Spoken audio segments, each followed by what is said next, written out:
Kumarapillai sir പറഞ്ഞ അറിയാലോ, ശ്രീനിവാസന്റെ കഥാപാത്രം. അതായത് ഒരു യുവനേതാവിനെ തകർക്കണമെങ്കിൽ നമുക്കൊരു കാര്യം ചെയ്യാൻ മതി, പെണ്ണ് കേസ് ഉണ്ടാക്കിയാൽ മതി എന്ന് പണ്ടേ ശ്രീനിവാസന്റെ കഥാപാത്രം കുമാരപ്പിള്ള സാർ ശങ്കരാടി അവതരിപ്പിച്ച കഥാപാത്രം ഇപ്പോഴും നിങ്ങളുടെയൊക്കെ മനസ്സിലുണ്ടാവും. ആ കഥാപാത്രം പറഞ്ഞ ഏറ്റവും പ്രധാനപ്പെട്ട കാര്യമാണ് ഇവിടെ നടന്നുകൊണ്ടിരിക്കുന്നത്. CPM-കാര് ഭയങ്കര അർമാദിക്കാൻ തുടങ്ങി. കാരണം ഇനി ഇവർ ഇത് വെച്ച് കളിക്കും. ഈ സതീശന്റെ ഒക്കെ വിചാരം എന്താണെന്ന് വെച്ചാൽ ഞങ്ങൾ ശക്തമായ നടപടി എടുത്തു കഴിഞ്ഞാൽ അതോടെ തീരുന്നതാണ്. എന്റെ സതീശ, ഞാൻ കഴിഞ്ഞ വീഡിയോയിൽ പറഞ്ഞ പോലെ വീണ്ടും പറയുകയാണ്, നിങ്ങൾ ഇനി രാഹുൽ മാങ്കൂട്ടത്തിനെ കൊണ്ട് ആ എന്താ പറയാ പാലക്കാട്ടെ MLA സ്ഥാനം രാജിവെപ്പിച്ചാലും നിങ്ങളെ വെറുതെ ഇരുത്തില്ല CPM-കാരും ഒരു പരിധിവരെ BJP-കാരും. CPM ആണ് മുന്നിൽ നിൽക്കുന്നത്. കാരണം ഇവർക്ക് ഇത് മതി. അതായത് ഈ രണ്ട് കാലിലും മന്തുള്ള ആള്, ഒരു പെരുവിരലില് മന്തുള്ള ആൾ ചൂണ്ടിക്കാട്ടിട്ട് മന്ദ എന്ന് വിളിക്കുന്ന പോലെയാണ് ഗോവിന്ദൻ മാഷ് ഉൾപ്പെടെയുള്ള, സജി ചെറിയാൻ ഉൾപ്പെടെയുള്ള ഈ DYFI-കാരും SFI-കാരും ഉൾപ്പെടെയുള്ള ആളുകളൊക്കെ ഇപ്പൊ ചെയ്തുകൊണ്ടിരിക്കുന്നത്. എന്ന് പറഞ്ഞാൽ ഇവരുടെ മന്ത്രിസഭയിൽ AK ശശീന്ദ്രൻ മുതൽ മുകേഷ് മുതൽ ഇങ്ങേപ്പുറത്തെ MLA-മാരാണെങ്കിൽ കടകംപള്ളി മുതൽ ഇങ്ങേപ്പുറത്തുള്ള, മാത്രമല്ല മുഖ്യമന്ത്രിയുടെ പൊളിറ്റിക്കൽ സെക്രട്ടറി ആയ P ശശി, മറ്റൊരു MLA ആയ PK ശശി, വേറെ രവീന്ദ്രൻ, ഇമാതിരി ഐസക്ക്, ഇമാതിരി ഉള്ള ഈ ഇത്തരത്തിലുള്ള ആരോപണങ്ങൾ, അതായത് രാഹുലിനെതിരെ ഉന്നയിക്കപ്പെട്ട ആരോപണങ്ങൾ എന്ന് പറഞ്ഞാൽ ഞാൻ നേരത്തെ പറഞ്ഞ പോലെ ഇതിൽ ഒരു കഥയുമില്ലാത്ത, ഒരു തെളിവുമില്ലാത്ത, ഒരു കഥയുമില്ലാത്ത, ഒരു പരാതിയും എന്താ പറയാ നിയമ സംവിധാനത്തിന് കീഴിൽ ഒരു പരാതിയുമില്ലാത്ത, ഒരു FIR പോലും ഇല്ലാത്ത ഈ ഒരു സംഭവത്തിന്റെ പേരിലാണ് ഇതൊക്കെ നടന്നത്. നേരെ മറിച്ച് ഇതൊക്കെയുള്ള MLA മുകേഷിനെതിരെ മുഖ്യമന്ത്രി പിണറായിയുടെ പോലീസ്, ഇത് VD സതീശന്റെ പോലീസല്ല, അല്ലെങ്കിൽ രാജീവ് ചന്ദ്രശേഖരന്റെ പോലീസല്ല, ഇത് പിണറായി തമ്പുരാന്റെ പോലീസ് തന്നെ അന്വേഷിച്ചിട്ട് ഇയാള് ചെയ്തത് 100% തെറ്റാണെന്നും ഇയാള് സ്ത്രീപീഡകനാണെന്നുള്ള കുറ്റപത്രം കോടതി കൊടുത്തിട്ടാണ് ഈ MLA സ്ഥാനം രാജിവെക്കാതെ മുകേഷ് MLA ആയി തുടരുന്നത്. ഇതൊക്കെ വെച്ചിട്ടാണ് ഇവര് രാഹുൽ മാങ്കൂട്ടത്തിനെ നോക്കിക്കൊണ്ട് ആക്രോശിക്കുന്നത്. രാജിവെക്കടാ. ഇത് കണ്ടിട്ടാണ് സതീശനാകെ ബേജാറായും കണ്ട് ഈ നടപടിയൊക്കെ എടുത്തത്. ഇനി വരുന്നത് 2-3 മാസം കഴിഞ്ഞാൽ പഞ്ചായത്ത് തെരഞ്ഞെടുപ്പ് വരുന്നു. ഒരു 8-9 മാസം കൂടി കഴിയുമ്പോഴത്തേക്ക് നിയമസഭാ തെരഞ്ഞെടുപ്പ് വരുന്നു.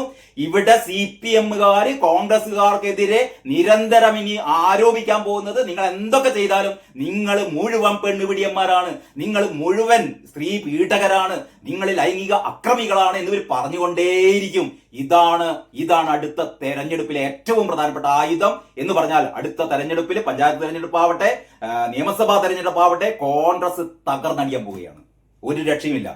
നേരെ മറിച്ച് നിങ്ങൾക്ക് വളരെ കൃത്യമായി പ്രതിരോധിക്കാമായിരുന്നു. ഇത് തെളിവുണ്ടെങ്കിൽ കോടതിയിൽ ഹാജരാവട്ടെ, പോലീസിൽ ഹാജരാക്കട്ടെ, അല്ലെങ്കിൽ കേസെടുക്കട്ടെ, FIR ഇടട്ടെ, കോടതിയിലെത്തട്ടെ, കോടതി പറയട്ടെ എന്നൊക്കെ അവർക്ക് പറയാമായിരുന്നു. സതീശനൊക്കെ പറയുന്നത് ഞങ്ങളിങ്ങനെ ആദർശത്തിന്റെ മണ്ണാങ്കട്ട ആദർശം, ഇതൊക്കെ നമുക്കറിയാം കുറച്ചുകൂടി കഴിഞ്ഞാൽ. തെരഞ്ഞെടുപ്പ് ആവട്ടെ. എല്ലാവർക്കും നമസ്കാരം. ഇന്നത്തെ വാർത്താ വിശേഷങ്ങളിലേക്ക് സ്വാഗതം. പത്രം നോക്കുന്നതിന് മുമ്പ് എനിക്കിപ്പോഴും മനസ്സിലാവാത്തൊരു കാര്യം എന്താണെന്നറിയോ? രാഹുൽ മാങ്കൂട്ടത്തിനെതിരെ ഒരുപാട് എന്താ പറയാ ലൈംഗിക പീഡന പരാതികൾ ഉയർന്നു എന്നൊക്കെയാണല്ലോ ഇപ്പൊ എല്ലാ പത്രങ്ങളും എല്ലാ ദൃശ്യ മാധ്യമങ്ങളും പറയുന്നത്. കൊടും ഭീകരൻ എന്നൊക്കെയാണ് നമ്മുടെ ദേശാഭിമാനി വിശേഷിപ്പിച്ചത്. അതിലേക്ക് ഞാൻ വരാം. എല്ലാ പത്രങ്ങളും ഒന്നിനൊന്ന് വ്യത്യാസമില്ലാതെ എല്ലാ പത്രങ്ങളും എല്ലാ ദൃശ്യ മാധ്യമങ്ങളും നമ്മളോട് കഴിഞ്ഞ 3-4 ദിവസമായി പറഞ്ഞുകൊണ്ടിരിക്കുന്നത് കേരളത്തിലെ ഏറ്റവും വലിയ പെണ്ണുപിടിയൻ, ഏറ്റവും വലിയ സ്ത്രീ പീഡകൻ ഒക്കെയാണ് രാഹുൽ മാങ്കൂട്ടം എന്നാണ് പറയുന്നത്. എനിക്ക് ഇത്രയായിട്ടും മനസ്സിലാവാത്ത കാര്യം എന്താണ് രാഹുൽ മാങ്കൂട്ടം കേരളത്തിലെ പൊതുമണ്ഡലത്തിൽ സ്ത്രീകൾക്കെതിരെ എന്താണ് രാഹുൽ മാങ്കൂട്ടം ചെയ്ത അതിക്രമം, എന്താണ് രാഹുൽ മാങ്കൂട്ടത്തിന്റെ പീഡനം? മനസ്സിലാകുന്നവര് അല്ലെങ്കിൽ മനസ്സിലായവര് ഒന്ന് പറഞ്ഞു തന്ന വലിയ ഉപകാരം.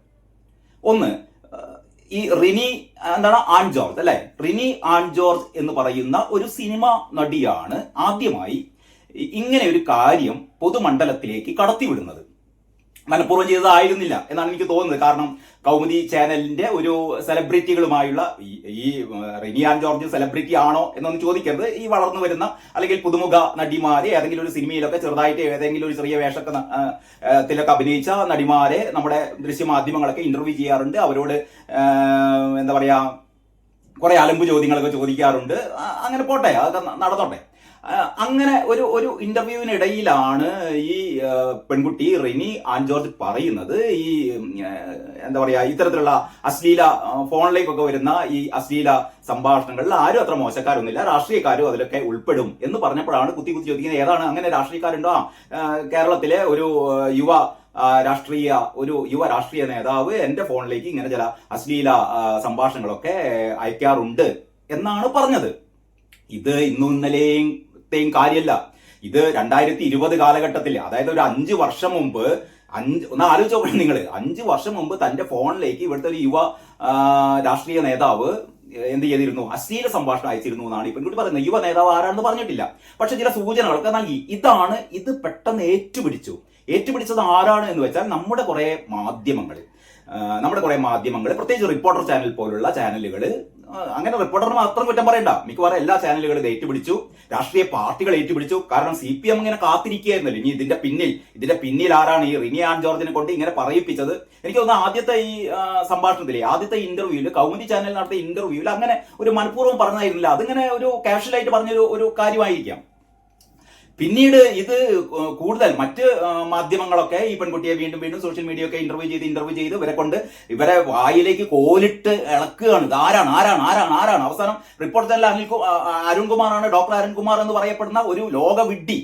ഇയാളൊക്കെ ഞാൻ പലപ്പോഴും പറയാറുണ്ട്, ഇയാളൊക്കെ പത്രപ്രവർത്തകൻ, മാധ്യമ പ്രവർത്തകൻ. ഒന്ന് ആ ചാനൽ തന്നെ ഒരു മരമുറി, കേരളത്തിലെ ഏറ്റവും വലിയ വനംകൊള്ള നടത്തിയ, വീരപ്പനേക്കാൾ വലിയ വനംകൊള്ള നടത്തിയ ഒരു മുതലാളി, വലിയ മാധ്യമപ്രവർത്തകൻ എന്നൊക്കെ പറഞ്ഞ് ചമഞ്ഞിരുന്നും കണ്ട് കഷ്ടം തോന്നുട്ടോ. ഈ വൈകുന്നേരത്തെ റിപ്പോർട്ടർ ചാനലിലെ ചർച്ച ഇയാൾ കോട്ടക്കെട്ട് കണ്ട് ഈ ഒരു നമ്മുടെ ഏറ്റവും വലിയ ഒരു വനംകൊള്ള പോലീസ് പണ്ട് പിടിച്ചുണ്ടായതാണ്, കേസ് നടക്കുകയാണ്. ഏറ്റവും വലിയ വനംകൊള്ള നടത്തിയ മറ്റൊരു അഭിനവ വീരപ്പൻ ഇങ്ങനെ മസിലൊക്കെ പിടിപ്പിച്ചിരിക്കും. ഇയാളാണ് എന്നിട്ട് ഇവിടെ എന്താ പറയാ അന്വേഷണാത്മക ജേർണലിസം നടത്തിക്കൊണ്ടിരിക്കുന്നത്. ഉണ്ണി ബാലകൃഷ്ണൻ ഏതായാലും രക്ഷപ്പെട്ട് ഏഷ്യാനെറ്റിലേക്ക് പോയി. ഇനിയും അവിടെ ഇരിക്കുന്നുണ്ട് ഈ സുജയ പാർവതി. എന്തിനാണ് അവിടെ ഇരിക്കുന്നത് അറിയില്ല. സുജയ പാർവതി ഒരു പരിധി വരെ ഈ എന്താ പറയാ ഈ വിഡ്ഢിത്തങ്ങളൊക്കെ പ്രതിരോധിച്ചുകൊണ്ടിരിക്കുന്നുണ്ട്. ഈ മൊട്ട അരുൺ എന്ന് പറയുന്ന ആള്, ഇയാള് നികേഷ് ഇപ്പൊ പാർട്ടിയുടെ വലിയ ആളായല്ലോ. അപ്പൊ മൊട്ട അതിന് പകരം ഏറ്റെടുത്തിരിക്കുകയാണ്. മൊട്ടയുടെ ആഗ്രഹം എന്ന് പറഞ്ഞാൽ അടുത്ത് ഏതെങ്കിലും തന്നെ പാർട്ടി എവിടെയെങ്കിലും മത്സരിപ്പിക്കും, തനിക്ക് MLA ആവാം, എന്നിട്ട് കട്ടുമുടിക്കാന്നൊക്കെയാണ് മൊട്ടയുടെ വിചാരം.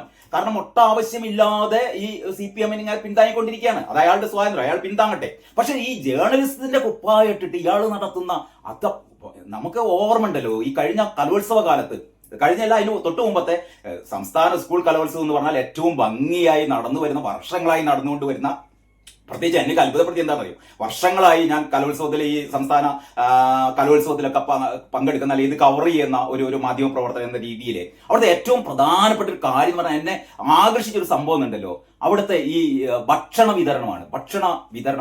ഈ ഭക്ഷണ വിതരണം ഏറ്റവും പഴയിടത്തിന്റെ വിഭവത്തിന്റെ രുചിയല്ല ഞാൻ പറയുന്നത് കേട്ടോ.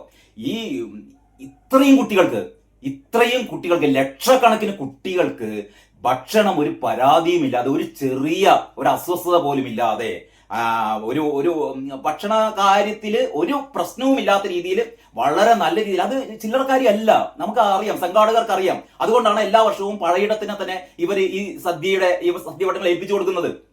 കാരണം വിശ്വാസമില്ല മറ്റാരെയും. കാരണം എന്താ പറയുക, ഇത്രയും വലിയ ഏഷ്യയിലെ തന്നെ ഏറ്റവും വലിയ കലോത്സവമാണ്. ഇത്രയും പാർട്ടിസിപ്പൻസ്, പ്രത്യേകിച്ച് കുട്ടികൾ പങ്കെടുക്കുന്ന കലോത്സവം വേറെയില്ല.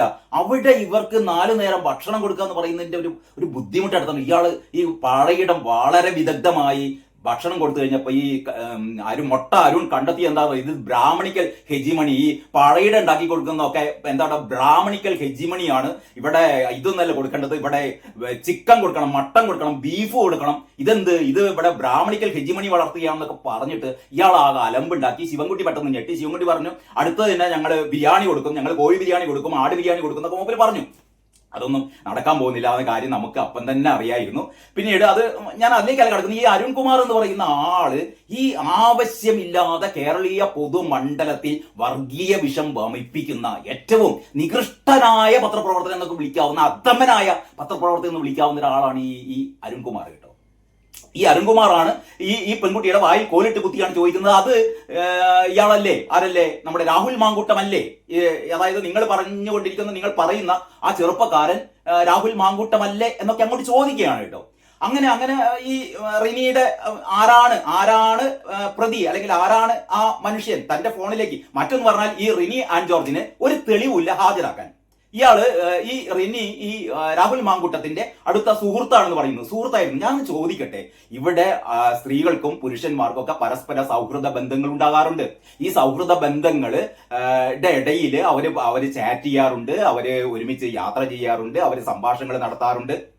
ഇങ്ങനെയൊക്കെ ചെയ്യുന്നതിന്റെ ഇടയിൽ ഈ സംഭാഷണങ്ങളിലോ അല്ലെങ്കിൽ ഈ പറയുന്ന ചാറ്റുകളിലൊക്കെ സ്വാഭാവികമായും ലൈംഗികത കടന്നു വരും. സ്വാഭാവികമാണ്. നമ്മുടെ ജീവിതത്തിന്റെ ഒരു അവിഭാജ്യ ഘടകം തന്നെയാണ് ലൈംഗികത എന്ന് പറയുന്നത്. ലൈംഗിക കാര്യങ്ങൾ മിണ്ടാൻ പാടില്ല എന്നല്ല, സൗഹൃദത്തിന്റെ അടിസ്ഥാനത്തിൽ ലൈംഗികപരമായ കാര്യങ്ങളൊക്കെ സംസാരിച്ചിട്ടൊക്കെ ഉണ്ടാകാം. ഈ പെൺകുട്ടി പറയുന്നത് എന്താണെന്ന് വെച്ചാൽ, എന്നെ 5 സ്റ്റാർ ഹോട്ടലിലേക്ക് ക്ഷണിച്ചു എന്നാണ്. 5 സ്റ്റാർ, അതിന് തെളിവൊന്നുമില്ല കേട്ടോ, തെളിവൊന്നുമില്ല പറഞ്ഞ എന്നെ 5 സ്റ്റാർ ഹോട്ടലിലേക്ക് രാഹുൽ മാങ്കൂട്ടൻ ക്ഷണിച്ചു. എനിക്ക് മനസ്സിലാകുന്നില്ല, ഒരു സൗഹൃദ മണ്ഡലത്തിൽ ഒരു പെൺകുട്ടിയും 18 വയസ്സ് പൂർത്തിയാവുന്ന ഒരു പെൺകുട്ടിയാണെങ്കിൽ ഓക്കെ, അത് നമുക്ക് വേറെ ലെവലിൽ എന്താ പറയാ പരിഗണിക്കേണ്ട ഒരു കാര്യമാണ്. ഇതൊന്നും അല്ലാതെ ഒരു സൗഹൃദ അന്തരീക്ഷത്തിൽ ഒരു പുരുഷൻ ഒരു പെൺകുട്ടിയോട് താൻ എന്താ പറയാ, നിന്നെ ഞാൻ 5 നക്ഷത്ര ഹോട്ടലിലേക്ക് കൊണ്ടുപോകും എന്ന് പറയുന്നത് ഏത് കോണ്ടസ്റ്റിലാണ്, എപ്പോഴാണ്? നീ പറഞ്ഞിട്ടുണ്ടെങ്കിൽ തന്നെ, ഞാനതാ പറയുന്നത്, പറഞ്ഞിട്ടുണ്ടെങ്കിൽ തന്നെ അത് ഏത് കോണ്ടസ്റ്റിലാണ് പറയുന്നത്, എപ്പോഴാണ് പറയുന്നത്? ഇതൊക്കെ അടിസ്ഥാനമാക്കിയിരിക്കും ആ ഒരു പറച്ചിലിന്റെ ഒരു ഗൗരവം എന്ന് പറയുന്നത്. അപ്പൊ ചുരുക്കി പറഞ്ഞാൽ, ഈ ആൻ ജോർജ് പറയുന്ന, അല്ലെങ്കിൽ റിനി ആൻ ജോർജ് രാഹുൽ മാങ്കൂട്ടത്തിനെതിരെ ഉന്നയിക്കുന്ന ആരോപണങ്ങളിൽ 1% പോലും വാസ്തവമില്ല. മാത്രമല്ല ഒരു കാര്യമില്ലെന്നേ. അത് ഇവിടെ ഈ നമ്മുടെ നാട്ടിൽ ഏത് രാഷ്ട്രീയ പ്രവർത്തകനും, ഏത് സാംസ്കാരിക പ്രവർത്തകനും, ഏത് സാഹിത്യ പ്രവർത്തകനും, ഞാൻ അതൊന്നും അല്ലാത്ത ഏത് തരത്തിലുള്ള ഒരു യഥാർത്ഥത്തിൽപ്പെട്ട അല്ലെങ്കിൽ ഒരു സാധാരണ രീതിയിലുള്ള മനുഷ്യന്മാരൊക്കെ പരസ്പരം നടത്തുന്ന ആശയവിനിമയത്തിന്റെ ഇടയിൽ സംഭവിക്കുന്ന ഒരു കാര്യം മാത്രമാണ്. അതല്ലാതെ രാഹുൽ മാങ്കൂട്ടം ഈ പെൺകുട്ടിയെ ബലാത്കാരമായി പിടിച്ച് നമ്മുടെ വേടനൊക്കെ ചെയ്തു എന്ന് ആരോപിക്കുന്നു. അപ്പോൾ വേടനെതിരെ ഇപ്പൊ രണ്ടാമത്, നേരത്തെ ഒരു ഡോക്ടറായിരുന്നു ഒരു കേസ് കൊടുത്തിരുന്നത്. ആ ഡോക്ടറുടെ കേസാണ് ഇപ്പൊ അതിന്റെ മുൻകൂർ ജാമ്യം സംബന്ധിച്ചാണ് വേടന് എന്താ പറയാ ജാമ്യം നൽകിയത് ഹൈക്കോടതി. അപ്പോ ഹൈക്കോടതി പറഞ്ഞൊരു പ്രധാന കാര്യമുണ്ട്, ഇത് എന്താ വിവാഹ വാഗ്ദാനം നൽകി ലൈംഗിക ബന്ധത്തിൽ ഏർപ്പെട്ടു എന്നുള്ളത് കൊണ്ട് അതൊരു പീഡനമാവുന്നില്ല എന്നൊക്കെയാണ് ഹൈക്കോടതി പറഞ്ഞത്. അത് വേറെ കാര്യം. പക്ഷേ വേടനെതിരെ രണ്ടാമതൊരു പരാതി കൂടി ഒരു സംഗീത ഗവേഷക നൽകിയിട്ടുണ്ട് പരാതി. ഈ 2 പരാതികൾ, ഒന്ന് ആദ്യത്തെ ഡോക്ടർ പറയുന്നത് വിവാഹ വാഗ്ദാനമൊക്കെ നൽകിയിട്ടാണ് ലൈംഗിക ബന്ധത്തിൽ ഏർപ്പെട്ടത്. മാത്രമല്ല ഫസ്റ്റ് ഡേ, അതായത് ഈ ഡോക്ടർ ഈ വേടനുമായിട്ടുള്ള ആദ്യ സമാഗമത്തിൽ തന്നെ വേടൻ ഇവരെ ബലമായി ചുംബിക്കുകയും ഇവരെ ആക്രമിക്കുകയും ഒക്കെ ചെയ്തിരുന്നു. അതിനുശേഷമാണ് കല്യാണം കഴിക്കാൻ പ്രണയമൊക്കെ വരുന്നത് കേട്ടോ. അപ്പൊ ഇതിന്റെ ഒക്കെ കാര്യം എന്ന് പറഞ്ഞാൽ, ഈ സ്ത്രീ ശരീരത്തിലേക്കുള്ള കടന്നുകയറ്റം എന്ന് പറയുന്നത് അത് അതീവ ഗുരുതരമാണ്. സ്ത്രീയുടെ സമ്മതമില്ലാതെ, സ്ത്രീ നോ എന്ന് പറഞ്ഞാൽ നോ, ചെയ്യാൻ പാടില്ല. അപ്പൊ ഈ സ്ത്രീകളുടെ ഒരു സമ്മതമില്ലാതെ വേടൻ രണ്ടാമത്തെ ഈ സ്ത്രീ വേടൻ ഒരുപാട് പെൺകുട്ടികളെ ഇത്തരത്തിലുള്ള ദേഹോപദ്രവം ഏൽപ്പിച്ചിട്ടുണ്ട്, അല്ലെങ്കിൽ ഇവരുടെ ലൈംഗികപരമായ ഏറ്റവും വലിയ പീഡനങ്ങൾ ഏൽപ്പിച്ചിട്ടുണ്ട് എന്നുള്ളത് ഒരുപാട് വാർത്തകൾ ഞാൻ തന്നെ ഒരുപാട് വീഡിയോകൾ ഇതിനെപ്പറ്റി ചെയ്തിരുന്നു. കേരളീയം ഓൺലൈൻ മാഗസീനിൽ MR ആരതി എന്ന് പറയുന്ന പെൺകുട്ടി ഏറ്റവും വലിയ പീഡനത്തിനിരയായ ഒരു അതിജീവിതയുടെ ഒരു അനുഭവം അവര് വിവരിച്ചിരുന്നു. പേര് വെളിപ്പെടുത്താത്ത ആ പെൺകുട്ടി വേടൻ തന്റെ ശരീരത്തിൽ ഏൽപ്പിച്ച ആഘാതങ്ങൾ, തന്നെ ലൈംഗികപരമായി തന്നെ പീഡിപ്പിച്ച കഥകൾ, അത് നമ്മൾ ഞെട്ടിപ്പോകും. അതേപോലെയാണ് ഒരു ഗവേഷക വിദ്യാർത്ഥി മുഖ്യമന്ത്രിക്ക് പരാതി കൊടുത്തു. മുഖ്യമന്ത്രിയുടെ പരാതി പോലീസിലെത്തി. ആ വേടനെതിരെ അങ്ങനെ രണ്ടാമതൊരു കേസ് കൂടി വന്നു. ഇതിലൊക്കെ ഈ ഗവേഷക വിദ്യാർത്ഥി അതാണ് പറയുന്നത്, വേടൻ ഇവരെ ബലമായി ബലാത്കാരം ചെയ്തു എന്നുള്ളത്. അതൊക്കെ ഏറ്റവും അധികം എന്താ പറയാ നിയമ നടപടികളിലൂടെ കർശനമായ ശിക്ഷ വിധിക്കേണ്ട കാര്യമാണ്. ഈ രാഹുൽ മാങ്കൂട്ടം ചെയ്തത് ഇത് ഒരു ചാറ്റ് ഇവർ പറയുന്നു. അതായത് റിനി ആൻ ജോർജ് പറയുന്ന ഒരു ചാറ്റ് ഉണ്ടെന്ന് കാണിച്ചു കൊടുത്തിട്ടില്ല. ഇത് രാഹുലാണെന്ന് പറഞ്ഞിട്ടില്ല. ഒരു 5 നക്ഷത്ര ഹോട്ടലിൽ കൊണ്ടുപോകും എന്ന് പറഞ്ഞിരുന്നു എന്നുള്ള ഒരു ഡയലോഗ് മാത്രം. എനിക്ക് മനസ്സിലാവുന്നില്ല ഇതിലെന്ത് സ്ത്രീപീഡനാണുള്ളത്. ഇതിൽ രാഹുൽ മാങ്കൂട്ടം എന്ത് ഇങ്ങനെയാണെങ്കിൽ ഇവിടത്തെ ഈ കേരളത്തിലെ എല്ലാ പുരുഷന്മാർക്കെതിരെയും സ്ത്രീ പീഡനത്തിന് കേസെടുക്കേണ്ടി വരുന്ന എനിക്ക് തോന്നുന്നു. ഒരാൾക്ക് മിണ്ടാൻ പറ്റാത്തൊരു സാഹചര്യത്തിലേക്കാണ് പോകുന്നത് എനിക്ക് തോന്നുന്നു. ഇനി മറ്റൊന്ന്, ഈ അതിനെ തുടർന്നാണ് ഈ പ്രവാസി എഴുത്തുകാരി, എന്താണ് അവരുടെ പേര്, അവരെ ഞാൻ പേര് വിട്ടുപോയി, ആ പ്രവാസി എഴുത്തുകാരി ഇവരെ പറ്റി, രാഹുൽ മാങ്കൂട്ടത്തെ പറ്റി പറയുന്നത് അവർക്ക് അനുഭവമൊന്നുമില്ല, അവരുടെ ഒരുപാട് സുഹൃത്തുക്കൾ പറഞ്ഞിരുന്നത് അത്ര ഇയാൾ ശരിയല്ല, ഇയാൾ ഇങ്ങനെ കുറെ അശ്ലീല സംഭാഷണങ്ങളൊക്കെ അയക്കുന്നുണ്ട് എന്നുള്ളത്. എന്താണ് ഈ അശ്ലീല സംഭാഷണം, ഈ അശ്ലീലം എന്ന് പറയുന്നത് എന്താണ് എന്ന് എനിക്ക് മനസ്സിലായിട്ടില്ല, എന്താണെന്ന് ഇവരും പറഞ്ഞിട്ടില്ല, ഇവരും കാണിച്ചു കൊടുത്തിട്ടില്ല. പിന്നെ അടുത്ത് ഒരു ട്രാൻസ്ജെൻഡർ വുമൺ, അവളുടെ പേര് അവന്തിക. അവന്തികയാണ് പറഞ്ഞത് എന്നെ ബലാത്സംഗം ചെയ്യുമെന്ന്. ഇതൊക്കെ ഇവരൊക്കെ സുഹൃത്തുക്കളാണ്. ഇതൊക്കെ വർഷങ്ങളായി രാഹുൽ മാങ്കൂട്ടത്തിന്റെ സുഹൃത്ത് വലയത്തിൽപ്പെട്ട ഒരു പെൺകുട്ടിയാണ് പറയുന്നത്. രാഹുൽ മാങ്കൂട്ടം പറഞ്ഞു എന്നെ ബലാത്സംഗം ചെയ്യുന്നു. ഞാനൊന്ന് ചോദിക്കട്ടെ, നിന്നെ കണ്ടിട്ട് എനിക്ക് ബലാത്സംഗം ചെയ്യാൻ തോന്നുന്നുണ്ട്, നിന്നെ ഞാനത് ബലാത്സംഗം ചെയ്തോട്ടെ എന്ന് ഒരു പെൺ സുഹൃത്തിനോട് ഈ രാഹുൽ മാങ്കൂട്ടം ചോദിച്ചിട്ടുണ്ടെങ്കിൽ, ഇത് നമുക്കൊന്നും അറിയില്ല ഇയാൾ ചോദിച്ചിട്ടുണ്ടോ, ഇതിനും തെളിവില്ല, അവന്തികയുടെ അടുത്ത് ഇതിനും തെളിവില്ല എന്നൊക്കെ പറയുന്നത് ഇത് എന്താ പറയാ, ഒരു വാനിഷിംഗ് മെസ്സേജ് ആണ്, ആ തെളിവുകളൊന്നും ഇല്ല എന്നൊക്കെയാണ് ഇവർ പറയുന്നത്. ഉന്നയിച്ച ആരുടെ അടുത്ത് ഒരു തെളിവുമില്ല, ഇവര് പോലീസായിട്ട് പരാതിപ്പെട്ടിട്ടില്ല. അതാണ് ഏറ്റവും വലിയ രസം. പിന്നീട് രാഹുൽ മാങ്കൂട്ടം തന്നെ പറഞ്ഞു ആഗസ്റ്റ് 1-ാം തീയതി ഈ അവന്തിക തന്നെ വിളിച്ചിരുന്നു, അവന്തിക ഇങ്ങോട്ടേക്ക് തന്നെ വിളിച്ചിരുന്നു. ഏതൊരു പത്രപ്രവർത്തകൻ പറഞ്ഞത്രേ രാഹുൽ മാങ്കൂട്ടത്തിനെതിരെ നിങ്ങൾക്ക് എന്താ പരാതി ഉള്ളത്, അയാൾ ശരിയല്ലല്ലോ, അയാൾക്കെതിരെ നിങ്ങൾക്ക് എന്താ പരാതി എന്നൊക്കെ ഈ അവന്തികയോട് ചോദിക്കുകയാണ്. അപ്പൊ അവന്തി പറഞ്ഞു എനിക്ക് രാഹുൽ മാങ്കൂട്ടത്തെ കുറിച്ച് പരാതിയൊന്നും ഇല്ലല്ലോ, അല്ല നിങ്ങളുടെ സുഹൃത്താണല്ലോ, അയാൾ ശരിയല്ല, അയാൾ നിങ്ങൾക്കെതിരെ എന്തൊക്കെയാണ് അതിക്രമം നടത്തിയെന്ന് പറഞ്ഞു. അവന്തിക പറഞ്ഞു എനിക്കങ്ങനെ അനുഭവങ്ങളൊന്നും ഇല്ല എന്ന് പറഞ്ഞിട്ട് അവന്തിക രാഹുൽ മാങ്കൂട്ടത്തെ വിളിക്കുകയാണ് ആഗസ്റ്റ് 1-ാം തീയതി. എന്നിട്ട് പറയാണ് ഇങ്ങനെ ഒരു പത്രപ്രവർത്തകൻ വിളിച്ച് ചോദിച്ചു എന്താ പ്രശ്നം ഉണ്ടോ എന്ന് അങ്ങോട്ട് ചോദിക്കുകയാണ്. അതാണ് രാഹുൽ മാങ്കൂട്ടം തനിക്കെതിരെ ഉയർന്നു വരുന്ന ആരോപണങ്ങളിൽ ഒട്ടും കഴമ്പില്ല, ഒക്കെ വ്യാജമായ അല്ലെങ്കിൽ ഒരു കഥയില്ലാത്ത ആരോപണങ്ങളാണ് എന്ന് രാഹുൽ മാങ്കൂട്ടം 2 ദിവസം മുമ്പ് പത്രപ്രവർത്തകർക്ക് വളരെ വ്യക്തമായ തെളിവുകളോടെ ഈ കാര്യങ്ങളൊക്കെ പറഞ്ഞിരുന്നു. എന്നിട്ട് അവന്തിക പിന്നെ പറഞ്ഞെന്താണെന്നറിയോ, ഞാനത് 1-ാം തീയതി പറഞ്ഞെന്താണെന്ന് വെച്ചാൽ രാഹുലിനെ പേടിയായിട്ടാണ്. നിങ്ങളൊന്ന് ആലോചിച്ച് നോക്കിയാട്ടെ, ഈ നമ്മളൊക്കെ പൊട്ടന്മാരാണ്. അത് രാഹുലിനെ പേടിയായതുകൊണ്ട് ഈ ഇങ്ങനെ ഒരു പത്രപ്രവർത്തകൻ വിളിച്ചു പറഞ്ഞത് രാഹുലിനോട് തന്നെ വിളിച്ചു പറയാണ് ഇങ്ങനെ ഒരാൾ ചോദിച്ചിട്ടോ നിങ്ങളോട് എന്തെങ്കിലും പ്രശ്നമുണ്ടോ എന്നൊക്കെ ചോദിച്ചു. അങ്ങനെ പേടിയുണ്ടെങ്കിൽ ഇപ്പം പറയേണ്ടിയിരുന്നോ? ഇതിലൊന്നും ഒരു ലോജിക്കും ഇല്ലാത്ത കാര്യങ്ങളാണ്. എന്നിട്ട് ഈ സംഭാഷണം ഈ എന്താ പറയാ ഈ പത്രപ്രവർത്തകനുമായി അവന്തിക നടത്തിയ സംഭാഷണം മുഴുവൻ അതിന്റെ വോയിസ് ക്ലിപ്പ് രാഹുലിന് അയച്ചു കൊടുക്കുന്നു. എന്നിട്ട് പറയാണ് രാഹുലിനോട് എനിക്ക് പേടിയായിരുന്നു. എന്റെ മക്കളെ, ഇതൊക്കെ കഴിഞ്ഞിട്ടാണ് ഒരു എന്താ പറയാ ഒരു ചാറ്റ്, ഒരു ഗർഭത്തിന്റെ ഒരു കാര്യം വരുന്നത്. ഈ ഗർഭത്തിന്റെ കാര്യം അതിന്റെ ഇടയിലാണ് ഏറ്റവും ഗുരുതരമായ നമ്മുടെ പത്രങ്ങളൊക്കെ ചെയ്ത ഏറ്റവും വലിയ ഒരു കൊടുപാതകം എന്താണെന്ന് അറിയോ? പറഞ്ഞ കാര്യങ്ങൾ രാഹുൽ ഗർഭം യുവതിയുടെ സമ്മതമില്ലാതെ രാഹുല് ഗർഭഛിദ്രത്തിന് വേണ്ടിയിട്ട് നിർബന്ധിച്ചു, ഗർഭം അലസിപ്പിക്കാൻ വേണ്ടിയിട്ട് ആജ്ഞാപിച്ചു, പിന്നെ കൊല്ലും എന്ന് ഭീഷണിപ്പെടുത്തി. ഇത് ദേശാഭിമാനി ഇന്നത്തെ പത്രത്തിലുണ്ട്. ദേശാഭിമാനി കഴിഞ്ഞ 2-3 ദിവസമായി ആഘോഷിക്കുകയാണ്. രാഹുൽ ആ പെൺകുട്ടിയെ കൊല്ലും എന്ന് ഭീഷണിപ്പെടുത്തി, ആ കുട്ടിയെ കൊന്നു, ആ ഭ്രൂണത്തെ കൊന്നു, അല്ലെങ്കിൽ ആ ഗർഭം അലസിപ്പിച്ചു, യുവതിയുടെ സമ്മതമില്ലാതെ ഗർഭം അലസിപ്പിച്ചു. ഇതൊക്കെയാണ് ഇങ്ങനെ വിളിച്ചു പറഞ്ഞുകൊണ്ടിരിക്കുന്നത്. നിങ്ങൾക്ക് ഇതിന്റെ ഇടയിൽ ഞാൻ ഒരു ഒറ്റ മിനിറ്റ്, അതായത് അന്ന് ആ സംഭാഷണം അത് ഓഡിയോ നിങ്ങൾ പലരും കേട്ടിരിക്കും, എങ്കിലും നമ്മുടെ പല പത്രങ്ങളും യഥാർത്ഥത്തിൽ ആ സംഭാഷണം എന്തൊക്കെയാണ് ഈ രാഹുൽ മാങ്കൂട്ടം ആണോ എന്ന് നമുക്കറിയില്ല, ആർക്കും അറിയില്ല. രാഹുൽ മാങ്കൂട്ടം എന്ന് തോന്നിപ്പിക്കുന്ന ഒരു ശബ്ദം, അതിനങ്ങേ പുറത്തേക്ക് ഒരു പെൺകുട്ടിയുടെ ശബ്ദം. ഈ എന്താ പറയാ ഇവർ തമ്മിലുള്ള സംഭാഷണം കേട്ട ഏതൊരാൾക്കും ഞാൻ പറയുന്നില്ല, എനിക്ക് തോന്നിയത് രാഹുലും ഈ പെൺകുട്ടിയും തമ്മിൽ രാഹുലാണെങ്കിൽ അല്ലെങ്കിൽ ആ പുരുഷൻ ഇതിൽ സംസാരിക്കുന്ന ഒരു പുരുഷനും ഒരു പെൺകുട്ടിയും, ഈ പെൺകുട്ടിയും തമ്മിൽ ഒരു റിലേഷൻ ഉണ്ടായിരുന്നു എന്ന് നമുക്ക് ബോധ്യപ്പെടും. ആ റിലേഷൻ ഏത് തരത്തിലാണോ നമുക്കറിയില്ല. ഒരു പെയ്ഡ് റിലേഷൻ ആണോ, ഈ പെൺകുട്ടി ഒരു സെക്സ് വർക്കർ ആണോ, അതല്ലെങ്കിൽ പരസ്പര സമ്മതത്തോടെയുള്ള ലൈംഗിക ബന്ധമായിരുന്നോ, അല്ലെങ്കിൽ രാഹുലിനോട് ഇഷ്ടം തോന്നിയിട്ട് രാഹുലിന്റെ പ്രണയിനിയായിരുന്നു, ഒന്നും നമുക്കറിയില്ല. അല്ലെങ്കിൽ ഈ യുവാവിന്റെ, ഞാൻ വീണ്ടും രാഹുലിന് പറയുന്നില്ല, ഈ യുവാവിന്റെ അങ്ങനെ 18 വയസ്സ് പൂർത്തിയായ ഒരു സ്ത്രീയും പുരുഷനും പരസ്പരം സംസാരിക്കുന്നു. അതിൽ നമുക്ക് മനസ്സിലാവുന്നത് സ്ത്രീ ഗർഭിണിയാവുന്നു. സ്ത്രീ ഗർഭിണിയാവുമ്പോൾ സ്വാഭാവികമായും സ്ത്രീക്കായിരിക്കും ഉത്കണ്ഠ. ഗർഭിണിയായി കഴിഞ്ഞാൽ ഇത് ഗർഭം എന്താണ് ചെയ്യുക, ഇത് അബോർട്ട് ചെയ്യാൻ പറ്റുമോ, അബോർട്ട് ചെയ്യുമോ, അല്ലെങ്കിൽ അബോർട്ട് ചെയ്യാൻ ഇവർക്ക് മാനസികമായ ഒരുപാട് ബുദ്ധിമുട്ടുകളൊക്കെ ഉണ്ട്. അത് വളരെ സ്വാഭാവികമായ കാര്യമാണ്. നേരെ മറിച്ച് രാഹുലിനെ സംബന്ധിച്ചിടത്തോളം ഒരു പൊതു ഫിഗറായ അല്ലെങ്കിൽ ഇത്തരത്തിലുള്ള ഒരു ജനപ്രതിനിധിയായ രാഹുലിനെ സംബന്ധിച്ചിടത്തോളം രാഹുലിന്റെ ഇമേജിനെ അത് ബാധിക്കുന്ന ഒരു പ്രശ്നമായിരിക്കും. അപ്പൊ സ്വാഭാവികമായും രാഹുല് ഈ പെൺകുട്ടിയോട് സംസാരിക്കുന്നു, ഇതെങ്ങനെയാണ് നീ മാനേജ് ചെയ്യുക, എങ്ങനെ മാനേജ് ചെയ്യുക, അത് ഒഴിവാക്കുന്നതല്ലേ നല്ലത്. അങ്ങനെ സംഭാഷണം പോയി ഒരു ഘട്ടത്തിലാണ് പെൺകുട്ടിയാണ് അങ്ങോട്ട് ചോദിക്കുന്നത്.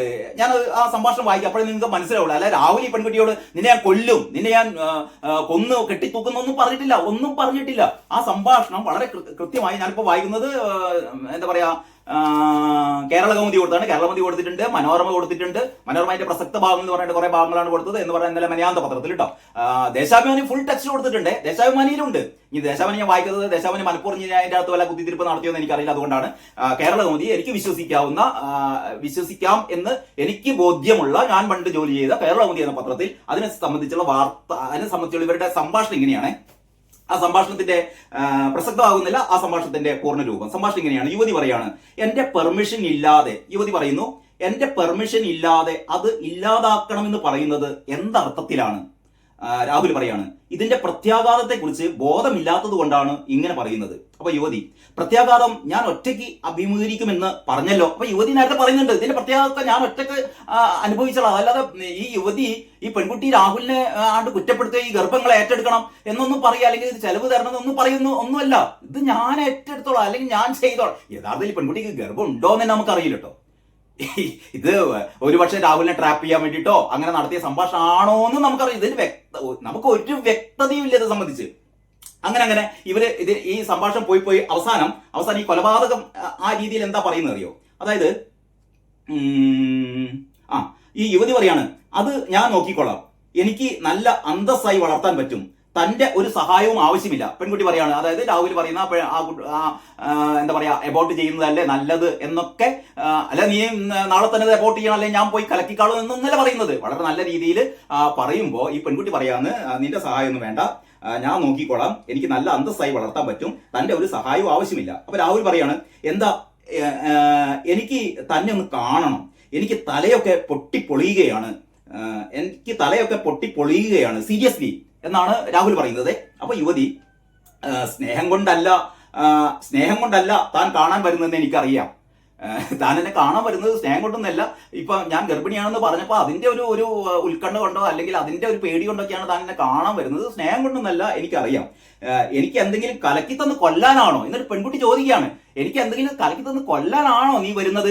ഇതൊരു കാഷ്വൽ ടോക്കാണ്. അതായത് ഇതിന്റെ ഇടയിൽ പെൺകുട്ടി ചോദിക്കുകയാണ്, നിനക്ക് എന്നോട് സ്നേഹമൊന്നും ഉണ്ട് എന്ന് തോന്നുന്നില്ല, നീ വരുന്നത് എനിക്ക് എന്തെങ്കിലും കലക്കി തന്ന് കൊല്ലാനാണോ? അങ്ങനെ ചോദിക്കുക, എനിക്ക് എന്തെങ്കിലും കലക്കി തന്ന് കൊല്ലാനാണോ എന്ന് ചോദിക്കുമ്പോൾ രാഹുൽ പറയാണ്, എനിക്ക് തന്നെ കൊല്ലാനാണെങ്കിൽ എത്ര സെക്കൻഡ് വേണമെന്നാ വിചാരിക്കുന്നത്?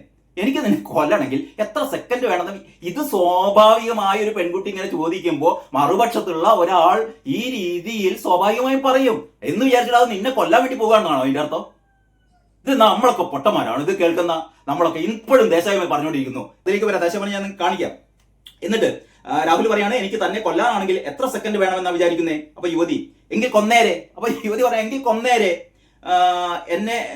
കൊന്നേരെ, അതാണ് തനിക്ക് ഏറ്റവും സേഫ് ആയിട്ടുള്ള കാര്യം. എനിക്ക് എന്നിട്ട് താൻ മിടുക്കനായിട്ട് അങ്ങ് പോകുമോ? താൻ എന്താന്ന് വെച്ചാൽ ചെയ്യ്. അങ്ങനെയാണ് പെൺകുട്ടി പറയുന്നത്. താൻ അങ്ങനെ മിടുക്കനായിട്ട് പോകുമോ, എന്താന്ന് വെച്ചാൽ ചെയ്യ് എന്നൊക്കെ പറഞ്ഞ് ഉള്ള സംഭാഷണം. ഈ സംഭാഷണത്തിലും എന്താണ് രാഹുലിനെതിരെ നിങ്ങൾക്ക് ആരോപിക്കാനുള്ളത്? എനിക്ക് മനസ്സിലാവാത്ത കാര്യമാണ്. ഒരു സ്ത്രീയും പുരുഷനും സൗഹൃദം, അവർ തമ്മിലുള്ള ലൈംഗിക ബന്ധം, അതിൽ സ്വാഭാവികമായും ഈ യുവതി ഗർഭിണിയാകുന്നു, എല്ലാം വളരെ സ്വാഭാവികം. അപ്പൊ സ്വാഭാവികമായും ഈ യുവാവ് പറയുന്നു, അല്ലെങ്കിൽ ഈ മറ്റേ പരക്ഷ പറയുന്നു, അത് ഒഴിവാക്കുന്നതല്ലേ നല്ലത്. ഇതൊന്നും ലോകത്തിൽ ആദ്യത്തെ സംഭവമല്ലല്ലോ. ഇത് കേട്ടായിരിക്കും ലോകത്തിൽ ആദ്യമായിട്ട് ഉണ്ടായ ഒരു സംഭവമാണ് ഈ പറയുന്ന ഒരു പെൺകുട്ടിക്ക് ഗർഭമുണ്ടായി. ഗർഭം അലസിപ്പിക്കാൻ വേണ്ടി 100 കണക്കിന് ഗർഭചിത്രങ്ങൾ ഓരോ ദിവസവും നടന്നുകൊണ്ടിരിക്കുന്നത് നമ്മുടെ കേരളത്തിൽ. പറയാണ് എന്താ പറയാ, എന്തോ വൻ സംഭവമായിട്ട്. ഇതൊക്കെയാണ് ഞാൻ പറഞ്ഞു വരുന്നത്. ഇതൊക്കെയാണ് രാഹുലിനെതിരെ ഉന്നയിക്കപ്പെട്ടിട്ടുള്ള ആരോപണങ്ങൾ. ഇത് രാഹുലിനെതിരെ മാത്രമല്ല, ഈ ഭൂമി മലയാളത്തിലെ ഏത് ആരോഗ്യവാനായ ഒരു പുരുഷനെ സംബന്ധിച്ചും ആർക്കും ഉന്നയിക്കാവുന്ന കുറെ പൊട്ട ആരോപണങ്ങൾ മാത്രമാണ്. ഇതിന്റെ അടിസ്ഥാനത്തിലാണ് കഴിഞ്ഞ 2-3 ദിവസമായിട്ട് നമ്മുടെ മാധ്യമങ്ങൾ മുകളിൽ ആഘോഷിക്കുന്നത്. ഇതിൽ ഞാൻ കഴിഞ്ഞ തവണയും ഞാൻ പറഞ്ഞു, കോൺഗ്രസ് ചെയ്തത് ഏറ്റവും വലിയ വിഡ്ഢിത്തമാണ്. അവര് രാഹുലിനെതിരെ ശക്തമായ നടപടി വേണമെന്ന് പറഞ്ഞു. രാഹുലിനെ കൊണ്ട് ആദ്യം തന്നെ യൂത്ത് കോൺഗ്രസ് അധ്യക്ഷ സ്ഥാനം രാജിവെപ്പിച്ചു. ഏറ്റവും പുതുതായിട്ട് രാഹുലിനെ സസ്പെൻഡ് ചെയ്തിരിക്കുന്നു. എത്ര മാസത്തേക്കൊന്നും പറയുന്നില്ല. രാഹുലിനെ സസ്പെൻഡ് ചെയ്തിരിക്കുന്നു. ഇനി ഇവരുടെ അതൊക്കെ ചെയ്തതിന്റെ ഏറ്റവും പ്രധാനപ്പെട്ട കാര്യം എന്ന് പറയുന്നത് രാഹുൽ ഇത്ര വലിയ കുഴപ്പക്കാരനെന്ന് ആർക്കറിയില്ല. മാത്രമല്ല രാഹുൽ ഇങ്ങനെയൊക്കെ രാഹുലിന് ഈ വിധത്തിലുള്ള സൗഹൃദങ്ങളെന്നോ ബന്ധങ്ങളെന്നോ ഒക്കെ നമുക്ക് വ്യാഖ്യാനിക്കുന്നതിനെ പറ്റി. ഇതേപോലുള്ള സൗഹൃദങ്ങൾ യൂത്ത് കോൺഗ്രസിലെ മിക്കവാറും നേതാക്കന്മാർക്കൊക്കെ ഉണ്ട്. യൂത്ത് കോൺഗ്രസുമല്ല, കോൺഗ്രസിലെ നേതാക്കന്മാർക്കുണ്ട്. CPM-കാരാണ് പിന്നെ പറയേണ്ട കാര്യമില്ല. എല്ലാവർക്കും ഇത്തരത്തിലുള്ള ഒരുപാട് സൗഹൃദങ്ങൾ, ഒരുപാട് ബന്ധങ്ങളൊക്കെ ഉണ്ട്. ഇത് രാഹുലിന് മാത്രമായിട്ടുള്ള ഒരു സംഭവമൊന്നുമില്ല. ഇത് രാഹുലിനെ മാത്രം ടാർഗറ്റ് ചെയ്യാനുള്ള കാരണം ഇത് കണ്ട് പുറത്തേക്ക് വന്ന് മുട്ടയെ പോലുള്ള കുറെ നികൃഷ്ട ജീവികള് ഇതങ്ങോട്ട് കത്തി ആളിപ്പിച്ച് മുത്തുച്ചിപ്പി മാഗസിൻ പോലെ ആൾക്കാർ ഇത് എന്താ പറയാ, നമ്മുടെ പ്രേക്ഷകര് ഇത് ഭയങ്കര ഹരത്തിൽ എന്തൊക്കെയാണെന്ന് അറിയാനുള്ള ഈ ലൈംഗിക ദാരിദ്ര്യം പിടിച്ച മലയാളികളുടെ ഒരു കൂട്ടം ഇതെല്ലാം കൂടി ആയപ്പോഴാണ് കോൺഗ്രസ്സുകാർ ആകെ പ്രശ്നത്തിലായത്. കാരണം അവർക്ക് പേടി അങ്ങേപ്പുറത്തുള്ള ആരാണ്? CPM-കാരാണ്. കുമാരപ്പിള്ള സാറ് പറഞ്ഞാൽ അറിയാലോ, ശ്രീനിവാസന്റെ കഥാപാത്രം. അതായത് ഒരു യുവനേതാവിനെ തകർക്കണമെങ്കിൽ നമുക്കൊരു കാര്യം ചെയ്യാൻ മതി, പെണ്ണ് കേസ് ഉണ്ടാക്കിയാൽ മതി എന്ന് പണ്ടേ ശ്രീനിവാസന്റെ കഥാപാത്രം കുമാരപ്പിള്ള സാർ ശങ്കരാടി അവതരിപ്പിച്ച കഥാപാത്രം ഇപ്പോഴും നിങ്ങളുടെയൊക്കെ മനസ്സിലുണ്ടാവും. ആ കഥാപാത്രം പറഞ്ഞ ഏറ്റവും പ്രധാനപ്പെട്ട കാര്യമാണ് ഇവിടെ നടന്നുകൊണ്ടിരിക്കുന്നത്. CPM-കാർ ഭയങ്കര അർമാദിക്കാൻ തുടങ്ങി. കാരണം ഇനി ഇവർ ഇത് വെച്ച് കളിക്കും. ഈ സതീശന്റെ ഒക്കെ വിചാരം എന്താണെന്ന് വെച്ചാൽ ഞങ്ങൾ ശക്തമായ നടപടി എടുത്തു കഴിഞ്ഞാൽ അതോടെ തീരുന്നതാണ്. എന്റെ സതീശ, ഞാൻ കഴിഞ്ഞ വീഡിയോയിൽ പറഞ്ഞ പോലെ വീണ്ടും പറയുകയാണ്, നിങ്ങൾ ഇനി രാഹുൽ മാങ്കൂട്ടത്തിനെ കൊണ്ട് ആ എന്താ പറയാ പാലക്കാട്ടെ MLA സ്ഥാനം രാജിവെപ്പിച്ചാലും നിങ്ങളെ വെറുതെ ഇരുത്തില്ല CPM-കാരും ഒരു പരിധിവരെ BJP-കാരും. CPM-ആണ് മുന്നിൽ നിൽക്കുന്നത്. കാരണം ഇവർക്ക് ഇത് മതി. അതായത് ഈ 2 കാലിലും മന്തുള്ള ആള്, ഒരു പെരുവിരലില് മന്തുള്ള ആൾ ചൂണ്ടിക്കാട്ടിട്ട് മന്ദ എന്ന് വിളിക്കുന്ന പോലെയാണ് ഗോവിന്ദൻ മാഷ് ഉൾപ്പെടെയുള്ള, സജി ചെറിയാൻ ഉൾപ്പെടെയുള്ള ഈ DYFI-കാരും SFI-കാരും ഉൾപ്പെടെയുള്ള ആളുകളൊക്കെ ഇപ്പൊ ചെയ്തുകൊണ്ടിരിക്കുന്നത്. എന്ന് പറഞ്ഞാൽ ഇവരുടെ മന്ത്രിസഭയിലെ AK ശശീന്ദ്രൻ മുതൽ മുകേഷ് മുതൽ ഇങ്ങേപ്പുറത്തെ MLA-മാരാണെങ്കിൽ കടകംപള്ളി മുതൽ ഇങ്ങേപ്പുറത്തുള്ള, മാത്രമല്ല മുഖ്യമന്ത്രിയുടെ പൊളിറ്റിക്കൽ സെക്രട്ടറി ആയ P ശശി, മറ്റൊരു MLA ആയ PK ശശി, വേറെ രവീന്ദ്രൻ, ഇമാതിരി ഐസക്ക്, ഇമാതിരി ഉള്ള ഇത്തരത്തിലുള്ള ആരോപണങ്ങൾ, അതായത് രാഹുലിനെതിരെ ഉന്നയിക്കപ്പെട്ട ആരോപണങ്ങൾ എന്ന് പറഞ്ഞാൽ ഞാൻ നേരത്തെ പറഞ്ഞ പോലെ ഇതിൽ ഒരു കഥയുമില്ലാത്ത, ഒരു തെളിവുമില്ലാത്ത, ഒരു കഥയുമില്ലാത്ത, ഒരു പരാതിയും എന്താ പറയാ, നിയമ സംവിധാനത്തിന് കീഴിൽ ഒരു പരാതിയുമില്ലാത്ത, ഒരു FIR പോലും ഇല്ലാത്ത ഈ ഒരു സംഭവത്തിന്റെ പേരിലാണ് ഇതൊക്കെ നടന്നത്. നേരെ മറിച്ച് ഇതൊക്കെയുള്ള MLA മുകേഷിനെതിരെ മുഖ്യമന്ത്രി പിണറായിയുടെ പോലീസ്, ഇത് VD സതീശന്റെ പോലീസല്ല, അല്ലെങ്കിൽ രാജീവ് ചന്ദ്രശേഖരന്റെ പോലീസല്ല, ഇത് പിണറായി തമ്പുരാന്റെ പോലീസ് തന്നെ അന്വേഷിച്ചിട്ട് ഇയാള് ചെയ്തത് 100% തെറ്റാണെന്നും ഇയാള് സ്ത്രീപീഡകനാണെന്നുള്ള കുറ്റപത്രം കോടതി കൊടുത്തിട്ടാണ് ഈ MLA സ്ഥാനം രാജിവെക്കാതെ മുകേഷ് MLA ആയി തുടരുന്നത്. ഇതൊക്കെ വെച്ചിട്ടാണ് ഇവര് രാഹുൽ മാങ്കുട്ടത്തിൽ നോക്കിക്കൊണ്ട് ആക്രോശിക്കുന്നത്. രാജിവെക്കടാ. ഇത് കണ്ടിട്ടാണ് സതീശനാകെ ബേജാറായും കണ്ട് ഈ നടപടിയൊക്കെ എടുത്തത്. ഇനി വരുന്നത് 2-3 മാസം കഴിഞ്ഞാൽ പഞ്ചായത്ത് തെരഞ്ഞെടുപ്പ് വരുന്നു. ഒരു 8-9 മാസം കൂടി കഴിയുമ്പോഴത്തേക്ക് നിയമസഭാ തെരഞ്ഞെടുപ്പ് വരുന്നു. ഇവിടെ CPM-കാര് കോൺഗ്രസുകാർക്കെതിരെ നിരന്തരം ഇനി ആരോപിക്കാൻ പോകുന്നത്, നിങ്ങൾ എന്തൊക്കെ ചെയ്താലും നിങ്ങൾ മുഴുവൻ പെണ്ണുപിടിയന്മാരാണ്, നിങ്ങൾ മുഴുവൻ സ്ത്രീ പീഡകരാണ്, നിങ്ങൾ ലൈംഗിക അക്രമികളാണ് എന്നിവർ പറഞ്ഞുകൊണ്ടേയിരിക്കും. ഇതാണ് അടുത്ത തെരഞ്ഞെടുപ്പിലെ ഏറ്റവും പ്രധാനപ്പെട്ട ആയുധം എന്ന് പറഞ്ഞാൽ, അടുത്ത തെരഞ്ഞെടുപ്പിൽ പഞ്ചായത്ത് തെരഞ്ഞെടുപ്പാവട്ടെ, നിയമസഭാ തെരഞ്ഞെടുപ്പാവട്ടെ, കോൺഗ്രസ് തകർന്നടിയാൻ പോവുകയാണ്. ഒരു രക്ഷയുമില്ല. നേരെ മറിച്ച് നിങ്ങൾക്ക് വളരെ കൃത്യമായി പ്രതിരോധിക്കാമായിരുന്നു. ഇത് തെളിവുണ്ടെങ്കിൽ കോടതിയിൽ ഹാജരാവട്ടെ, പോലീസിൽ ഹാജരാക്കട്ടെ, അല്ലെങ്കിൽ കേസെടുക്കട്ടെ, FIR ഇടട്ടെ, കോടതിയിലെത്തട്ടെ, കോടതി പറയട്ടെ എന്നൊക്കെ അവർക്ക് പറയാമായിരുന്നു. സതീശനൊക്കെ പറയുന്നത് ഞങ്ങളിങ്ങനെ ആദർശത്തിന്റെ മറ്റേ മണ്ണാങ്കട്ട ആദർശം, ഇതൊക്കെ നമുക്കറിയാം കുറച്ചും കൂടി കഴിഞ്ഞാൽ. തെരഞ്ഞെടുപ്പ് ആവട്ടെ. ഇതാണ് എനിക്ക് ആദ്യമായിട്ട് പറയാനുള്ളത്. പത്രവിശേഷത്തിലേക്ക് നമുക്ക് കിടക്കാം. അടുത്ത വീഡിയോയിൽ പത്രങ്ങൾ ഓരോന്നായിട്ട്, ഇന്ന് പത്രങ്ങളിൽ ഒരുപാട് ഏറ്റവും രസകരമായ ഒരുപാട് കാര്യങ്ങളുണ്ട്. അത് നമുക്ക് അടുത്ത വീഡിയോയിൽ ചർച്ച ചെയ്യാം. എല്ലാവർക്കും നന്ദി, നമസ്കാരം.